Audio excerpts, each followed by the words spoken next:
Hello, girls and boys. Welcome to Storytime Fun. We hope you enjoy it. Today's story is out of the Getting to Know Nature's Children book. And today we're talking about Moose, written by Judy Ross. What comes into your mind when you think of a moose? Some people think of a coat rack because the moose's upturned antlers look like a good place to hang a coat. Other people think of stilts because the moose's body is perched on top of long, skinny legs. A coat rack on stilts. If that's the way you think of a moose, you're in for a surprise. Moose may look awkward and clumsy, but don't be fooled by appearances. They are graceful, agile animals that can disappear into dense forests without making a sound. Surprised? Few animals in North America are as impressive as a bull moose. Awkward beginning. For the first few days of its life, a baby moose or calf has trouble getting around on its skinny stilt-like legs. They wobble and buckle under it, and the little moose staggers unsteadily. But the calf gets stronger and steadier on its feet every day. By the time it's a week old, the calf might be able to beat you in a race, and it is a strong swimmer too. A calf must become strong and steady on its feet very quickly so that it can run if danger threatens. After all, it does not yet have strong legs to kick with or antlers to scare off its enemies. These long legs are shaky at first, but soon this young moose will be able to run faster than you can. Moose turf.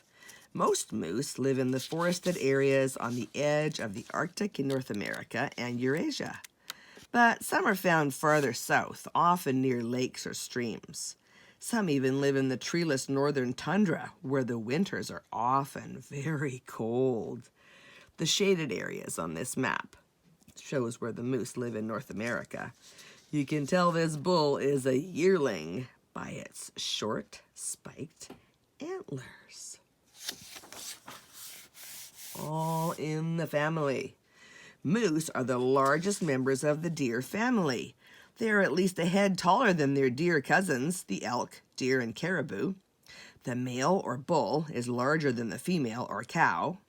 He can weigh as much as 535 kilograms, 1,200 pounds, and stand over 2 meters, or 6 feet tall. How can you tell the difference between a bull and a cow moose when you cannot compare their size? It's easy. Only the male moose have antlers.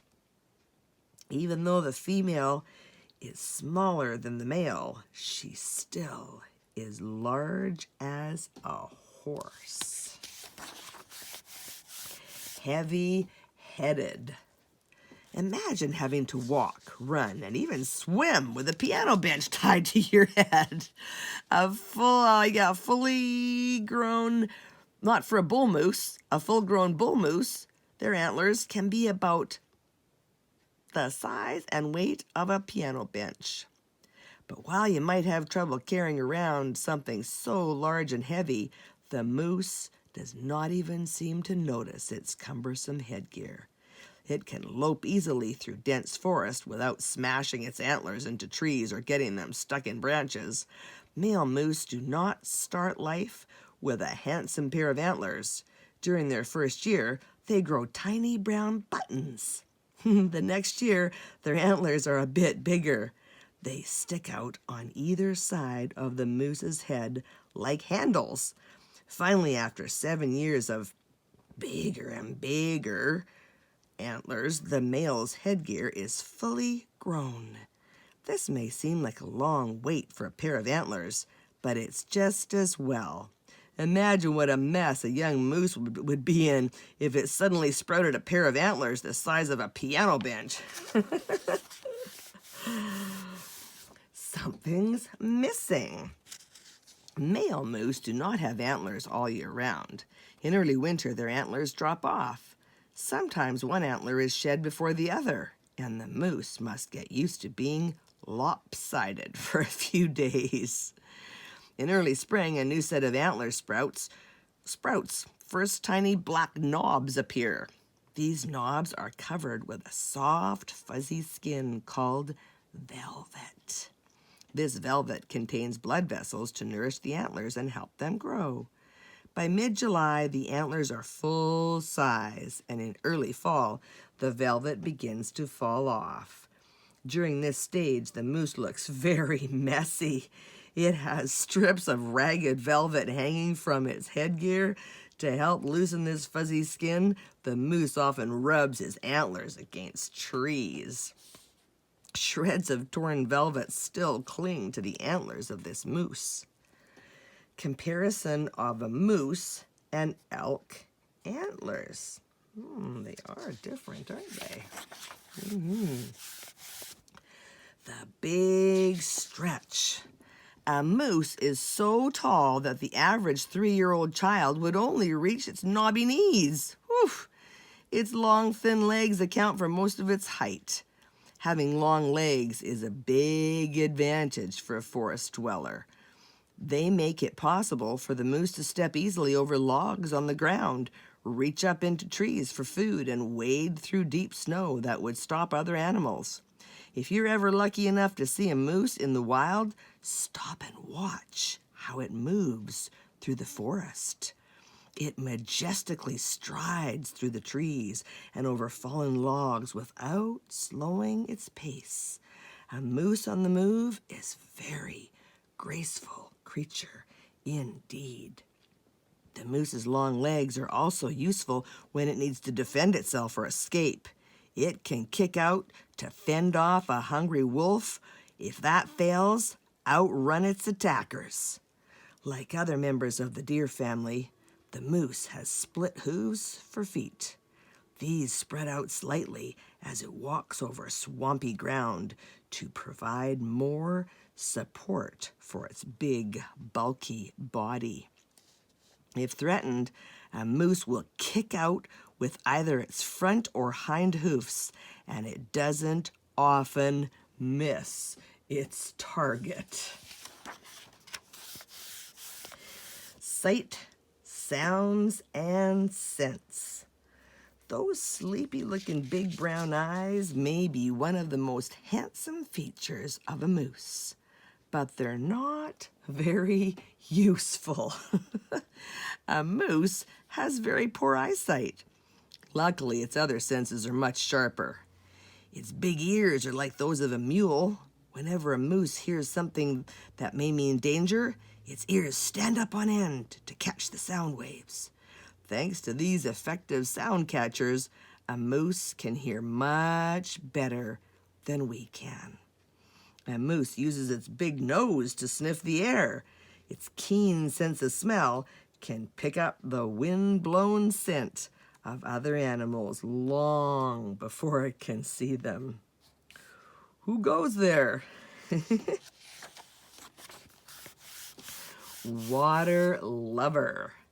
Moose like to be near water where they can find food and escape from danger. They are strong swimmers and have even been known to dive underwater in search of a tasty plant.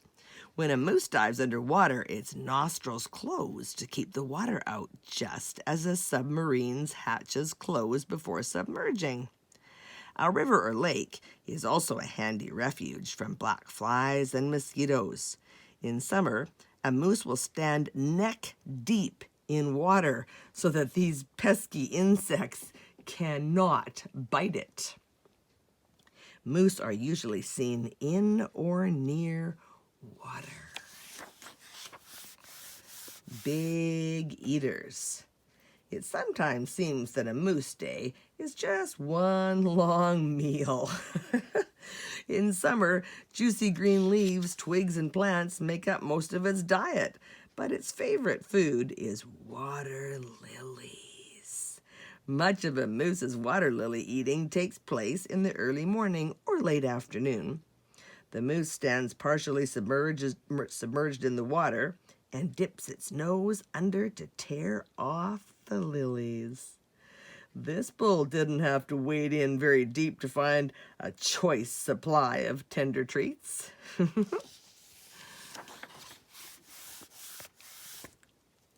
In winter, where water plants are not available, the moose eats more twigs. A full-grown moose may munch down 18 to 20 kilograms or 40 to 50 pounds of twigs a day. Whew! At the end of the winter, when the moose has already eaten most of the twigs it can reach, it may tear strips of bark off trees and eat that. It's easy to tell if a moose has been feeding nearby. The trees will be twigless, up to a height of several meters or yards. That is as high as a hungry moose can reach. The word moose is an Algonquian Indian word which means twig eater. Sounds pretty appropriate, doesn't it? Cud chewers. Like all of its dear family relatives, a moose is a cud chewer. This means it chomps down food while wandering around, but waits until it can rest quietly before it chews it properly. It can do this because part of its stomach acts as a storage tank for unchewed food. When it rests, it brings the food or the cud from its storage tank into its mouth. Then it can chew in peace. On a hot summer day, a moose can often lie down in a shady spot to chew its cud.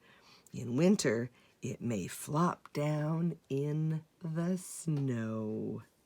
Maple on the menu. Winter woolies. Many animals build nests or dig burrows for dens for homes. Not the moose. It wanders from place to place in search of food and sleeps wherever it is. That may sound fine in the summer, but what happens in the winter? Although the moose does not have a den to snuggle up in, it has no problem staying warm. It grows a thick 2-layered fur coat. In the late fall, long guard hairs shed ice and snow and keep out the cold winds, while a layer of thick under fur keeps the moose's body heat from escaping into the cold air. The moose calf stays by his mother's side for protection. Moose groups. Moose live alone most of the year, but sometimes in winter they gather in small groups to search for food. They scratch at the snow with their hoofed front legs to dig out bits of plants or roots. It does not take long before the snow gets trampled down by a group of moose. These flattened areas are called yards. But even in yards, the moose keep their distance. They may feed near each other, but the strongest and largest always gets the first and the best food. Ooh. Mating season. Moose mate in the fall. Their courtship is a noisy and sometimes even dangerous affair. To let a male know she's interested, the female bellows loudly. If 2 males hear her call, the trouble starts. The 2 bulls may fight to win her. These bullfights often involve much clanging and smashing of antlers, but usually the weaker bull backs off before anyone gets hurt. Two's company. It's a head-on collision when 2 bull moose rivals meet. Yikes.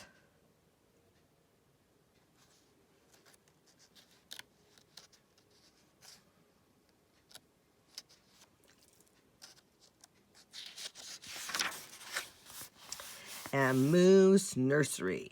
In the spring, the cow moose goes off by herself to find a place to give birth to her calves. She is very fussy about a birthplace. It must be well hidden from predators, so she looks for a spot among bushes and trees, usually at the water's edge where the trees are dense. An island is a good, safe birthplace. In this safe hidden spot, the cow gives birth to her calves. Usually she has twins, but sometimes as many as 3, or possibly only 1. A newborn moose calf weighs 10 to 16 kilograms, or 22 to 35 pounds, about the weight of a large dog. The first sounds that it utters are low grunts, but soon it's calling loudly to its mother with a sound much like a human baby's cry. Taking it easy. From wobble to walk. For a few days, the baby calf lies on the soft ground in a secret hiding place, sleeping and nursing on its mother's milk. At first, the mother cuddles and nuzzles her calf with her soft, rubbery nose. But soon, she begins to nudge it to get up and walk. During the first year of its life, the mother moose and calf are seldom apart. First outing. When it's about 3 days old, the calf is ready to venture out for a walk with its mother. It wobbles unsteadily behind her as she browses for food near thick bushes. If danger approaches, she will nudge the calf into the bushes out of sight. Before long, the calf will begin nibbling on tender shoots and young buds on the bushes and trees, and by fall, it will no longer need to drink its mother's milk. After a shaky first 2 weeks, the young moose gets more sure-footed every day. Young swimmer. If you ever see 2 moose swimming, look closely. One is probably a baby moose. Yay! A moose calf can swim when it's only a few days old, but it's not yet a strong swimmer. From time to time, it may rest its chin on its mother's back until it has enough strength to paddle on its own again. Quite at home in the water, the moose is a powerful swimmer. Wolves and bears see small moose calves as tasty dinners. So Mother Moose must be especially alert to protect her calf. She relies on her keen senses of smell and hearing to alert her to any approaching danger. If her calf is threatened, the cow moose lowers her head and snorts loudly like a horse. Then she may rear up on her hind legs and paw the air. If all this does not frighten off the enemy, she will kick out with her long, strong legs and sharp front hooves. A moose can cripple a wolf with one well-placed kick. Wow. If the calf's own father comes near, he will get the same treatment as other intruders. This young calf will stay with its mother for at least 1 year before venturing off on its own. Survival lessons. Moose in the wild may live to be 20 years old, but there are many dangers and hardships to be faced along the way. During its time with its mother, the calf learns all of the lessons it will need to survive. It watches how its mother pulls up tender water lilies, and then it does the same thing. It sees which trees have good twigs and bark by watching her too. And if danger threatens, it learns how to fight off enemies. It even learns how to escape pesky flies and mosquitoes by hiding in the water. All of these lessons are important for the young calf. Only by learning them well will it survive? Leaving home. The moose calf grows quickly, and by its second spring, it's ready to go off on its own. When it leaves, its mother begins to search for a hiding place for another set of new babies. A female calf can be a mother herself at age 3. A male calf will not mate until he is 5 or 6. That is when his antlers will be full grown, and he will be able to challenge other males in a mating contest. Until then, the young moose will live alone, wandering through the forest, stopping now and then for a cooling dip in a lake or snack of delicious water lilies. And here are some of the special words we learned today. Antlers are hard, bony growths on the head of male moose. Bull is the male moose. Cow is the female moose. Cud is hastily swallowed food brought back for chewing by cud chewers, such as deer, cows, and moose. Hoofs, feet of moose, cattle, deer, and some other animals. Mating season, the time of year when animals come together to produce young. Nostrils, the openings in the nose that let air in. Tundra, flat land in the Arctic where no trees grow. Velvet, soft skin which covers a moose's antlers while they grow. Yard, an area where moose gather in winter to find food. Well, that's it for today. We'll see you next time.